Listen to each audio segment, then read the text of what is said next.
సాను Satish foundation ఆధ్వర్యంలో అనేక సేవా కార్యక్రమాలు నిర్వహించి ఎంతో మందికి సహాయ సహకారాలు అందిస్తున్నట్లు ఆ ఫౌండేషన్ అధ్యక్షులు సానా సతీష్ చెప్పారు. టీడీపీ, జనసేన, బీజేపీ కూటమి విజయానికి కృషి చేస్తారని అన్నారు. ఆత్మీయులు, శ్రేయభిలాషులు తనను ఇండిపెండెంట్ గా పోటీ చేయమని అన్నారని తెలిపారు.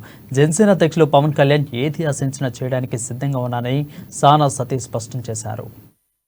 చిన్న విలేజ్ ఇప్పుడు పత్తిపాడులో 180 గ్రామాల నుండి పత్తిపాడు వాళ్ళకి ఎవరి నుండి చెప్పొచ్చు, అదే జగ్గంపేట వాళ్ళ నుండి చెప్పొచ్చు, పినోళ్ళ నుండి చెప్పొచ్చు. ఎవ్రీ గ్రామంలో కూడా మేము ఒక హెల్త్ క్యాంప్ పెట్టాం. చిన్న గ్రామంలో కూడా వెళ్ళి వాళ్ళకున్న సమస్యలు హెల్త్ తర్వాత రెండోది 3 సార్లు జాబ్ మేళాలు కండక్ట్ చేశాం. అలాగే పిఠాపురం ఏరియాలోను పెద్దాపురంలో ఏరియాలో ఉన్న వీవింగ్ కమ్యూనిటీకి సెపరేట్ స్కీమ్ పెట్టి వాళ్ళని ఎలా ఆదుకోవాలన్నది ఒక స్కీమ్ తయారు చేసాం. ఇవన్నీ కూడా నేను రాజకీయంగా కోసం చేయలేదు, ఇవన్నీ కూడా వాళ్ళకి ఉపయోగపడతాయి. నేను పుట్టిన ప్లేస్, నా ప్లేస్ నేను ఏదో చేసుకోవాలి.